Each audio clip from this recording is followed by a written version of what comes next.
Hey guys, it's Graham. What's cracking? I hope you can hear me over the rain. We have been getting hammered this week.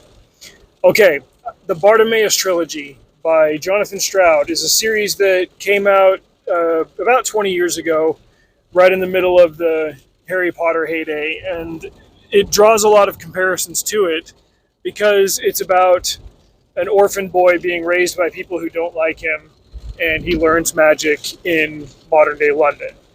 That said, like that's pretty much the end of the similarities. If you ever read Harry Potter and thought that Harry was a bland protagonist who just kind of got carried along by the plot, at least until the last three books, I can understand that. But if you would want to read a book that takes a similar idea but goes in a different direction, you need to start out with this series. Start with the first book, The Amulet of Samarkand. The second book is The Golem's Eye, and the third book is Ptolemy's Gate. Our main character is a kid named Nathaniel. He's about 12, and he's apprenticed to a magician who, like, he's kind of middle of the pack, middle of the class in terms of his wealth and his social standing. Magicians kind of practice openly at this point. There are those who can do magic and those who can't. In London, you've still got things like cell phones and cars and laptops and stuff. So it's not set in like ye olden times, but it's got a very, we'll say, like Victorian aesthetic to it. Otherwise, and the way that people can do magic is by summoning and binding ethereal creatures, demons, for lack of a better term, and tying them into objects or making them into slaves using binding languages and symbols and stuff. But it can be really complicated and it can go wrong if you don't know what you're doing.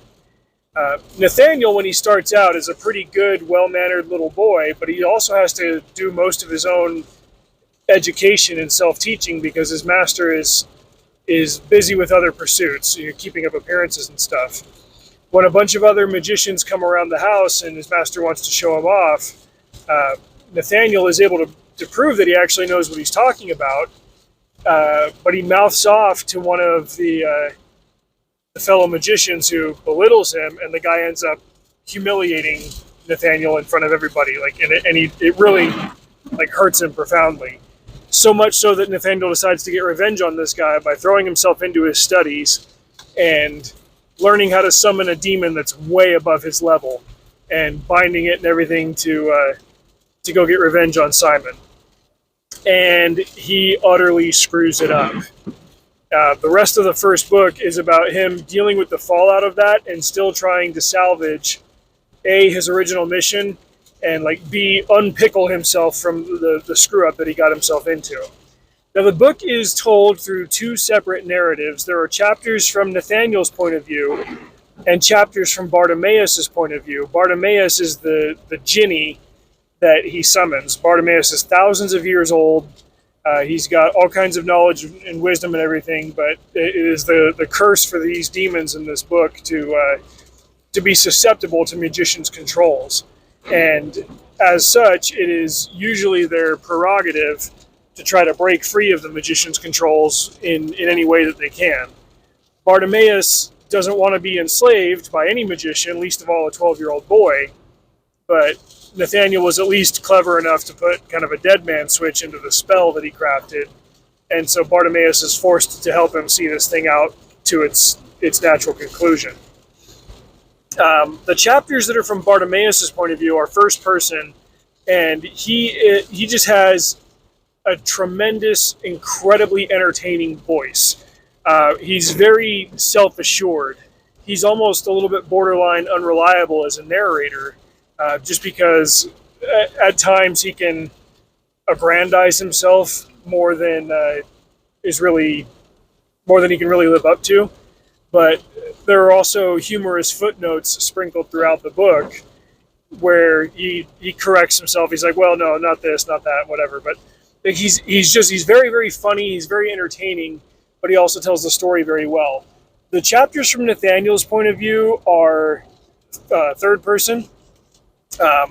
You still get some pretty good voice with them, but overall, like you want to read the Bartimaeus chapters, but not everything that's important for the story happens to Bartimaeus.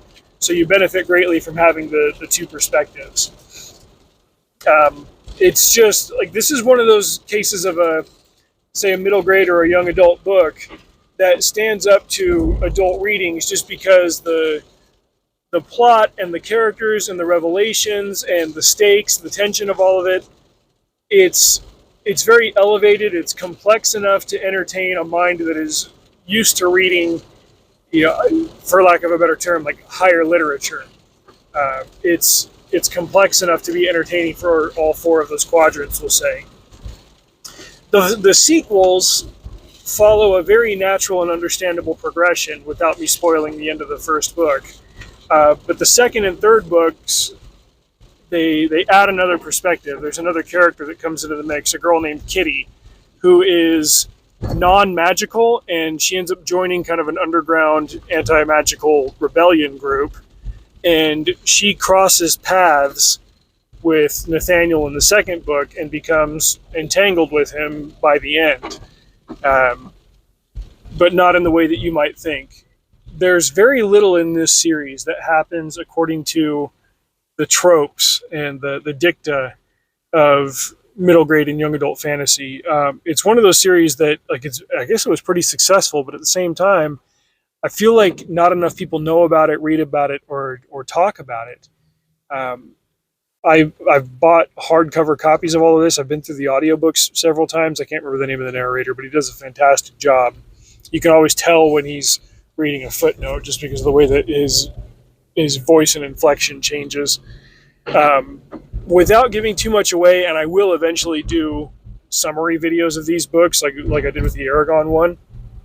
Without giving too much away, the ending of this trilogy was so perfect and so much of a gut punch that it's got the rare designation of the kind of book that, like, when I first finished reading it, I couldn't read anything else for a couple of days because nothing else was going to live up to it, and I just needed to kind of absorb it for a while and ponder on it and be like, wow, he set that up, he delivered, he surprised me.